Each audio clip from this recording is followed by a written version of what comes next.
हिंदू धर्म एपरी पांच पतिव्रता स्त्री जे निज स्वामी अत्यंत अत्यंत दुख दारिद्र्य समय पतिव्रता धर्म पालन करने को पछाई नथिले। पंचम दमयंती जे विदर्भ साम्राज्यर राजकुमारी थे और से निषाद्र राजकुमार नल को प्रेम करुले। राजकुमारी दमयंती एते सुंदर थे कि देवता माने विवाह करने प्रस्ताव रखिते, किंतु से समस्त प्रस्ताव को अस्वीकार कर शेष राजा नल को ही विवाह करते।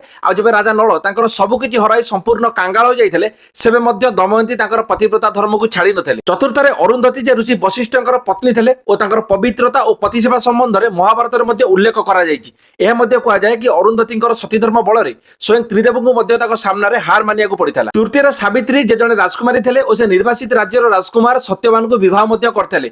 जब सत्यवान मृत्यु घटीला से सावित्री निजर तपस्या और बुद्धि बल जमदेव को प्रसन्न कर निजर स्वामी सत्यवान प्राण रक्षा करते। द्वितीय माता सीता जे निजर पतिव्रता धर्म पालन कर सारा जीवन कष्ट पाई से निजर राजमहल राजसुख को छाड़ी निजर पति प्रभु श्री रामचंद्र सहित वन को जाते। आठ जब रावण हरण कर साम दाम दंड भेदरे पाइबा चेष्टा करता सेबे माता सीता निजर पतिव्रता धर्म पालन करने को भूली नथिले। प्रथम देवी सती जे निजर पतिव्रता धर्म पालन करने को जाई निजर पिता यज्ञ निजर पति महादेव अपमान को सह्य कर न पारी स्वयं यज्ञ कुंड में निजे निजक आहुति देते। आजिका समय यदि आपण यहीपरि पतिव्रता नारी संबंध में जानी तेज कमेंट माध्यम जनवाई बिल्कुल भूलें। भिडियो पसंद आसले लाइक और चैनल को सब्सक्राइब करने भूलें। रोची जय जगन्नाथ।